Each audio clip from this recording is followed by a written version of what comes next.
2025 10వ నెల ప్రభు మన కొరకు సిద్ధపరిచిన వాగ్దానం యేవేలు ప్రవచన గ్రంథం 3వ అధ్యాయం.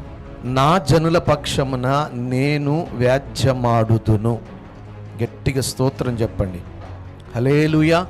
జరిగిన విషయాన్ని మనం గమనిస్తే 3వ అధ్యాయంలో ఇశ్రాయేలు వారు వారి జీవిత కాలంలో 2 చెరలకు వెళ్ళారు. ఒకటి ఐగుప్తు చెర. ఐగుప్తులో 430 సంవత్సరాలు వాళ్ళు బానిసలుగా చెరలో ఉన్నారు.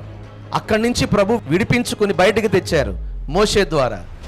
ఆ తరువాత మరల బబులోను దేశానికి 70 సంవత్సరాలు చెరలోనికి తీసుకుని వెళ్ళారు. ఇది చరిత్ర. అయితే 70 సంవత్సరాల ముగింపు తిరిగి వస్తున్నారు వాళ్ళు వాళ్ళ పట్టణాలకి, వాళ్ళ గ్రామాలకి. తిరిగి వచ్చిన పాటికి అక్కడ వారి గృహాలు లేవు, పొలాలు లేవు, ఏమీ లేవు. శత్రువు వాటన్నిటిని పంచుకున్నాడు. ఇప్పుడు ఆ శత్రువుకి ఇశ్రాయేలు ప్రజలు, దేవుని ప్రజలకి మధ్య దేవుడు నిలిచి అంటాడు, నేను మీ పక్షమున వ్యాజ్యమాడతాను. హల్లెలూయా. ఈయన అలా దేవుడు ఎందుకు ఈ వాగ్దానం ఇస్తున్నాడు అంటే, క్రైస్తవ సమాజం రాకడ సమీపించే కొలది విశ్వాసుల్లో విశ్వాసాన్ని చూడలేమని రాయబడి ఉంది. పరిశుద్ధులలో పరిశుద్ధత కానరాదు అని రాయబడి ఉంది.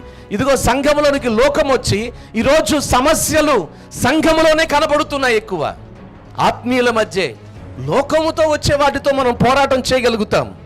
అన్ని జనులతోనూ, విగ్రహారాధన శాపములతోనూ, లోకంలో ఎదురవుతున్న రోగములతోనూ, సమస్యలతోనూ మనం ప్రార్థించి దేవుని సహాయాన్ని పొందుకొని వాటిని దాటగలుగుతున్నాం. కానీ భార్యాభర్తల సమస్యలు తీరట్లేదు, తల్లిదండ్రుల పిల్లల సమస్యలు తీరట్లేదు, రక్త సంబంధాల మధ్య ఉన్న సమస్యలు తీరట్లేదు. అవి సంవత్సరాలు గడిచి అలాగే మనం ప్రార్థిస్తూనే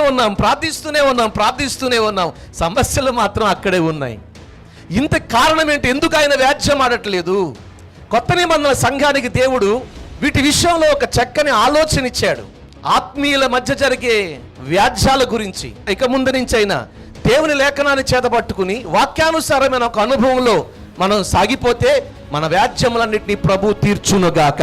పౌలు భక్తుడు సంఘానికి చెబుతూ రాస్తున్న మాట ఒకటే, మీలో ఎవరికైనా వ్యాజ్యాలు ఉన్నాయా? సహోదరికి మధ్య, భార్యాభర్తల మధ్య, తల్లిదండ్రుల పిల్లల మధ్య, ఆ ఆత్మీయుల మధ్య కలిగిన వ్యాజ్యాలనంట సంఘములో ఉన్న పరిశుద్ధుల యొద్దకు తీసుకురావాలంట. గట్టిగా స్తోత్రం చెప్పండి. మనకున్న వ్యాజ్యములు ఏవైతే ఉన్నాయో, కుటుంబంలో సహోదరులకి ఏదో సమస్య వచ్చింది, అవి వాళ్ళు తీర్చుకోలేని పరిస్థితులు ఉన్నారు. ఆ పరిస్థితులు ఎక్కడికి తీసుకురావాలి? సంఘములో పరిశుద్ధుల యొద్దకు. దాని మధ్య ఆయన నిలిచి ఏం చేస్తాడంట? వ్యాజ్యం ఆడతాడు.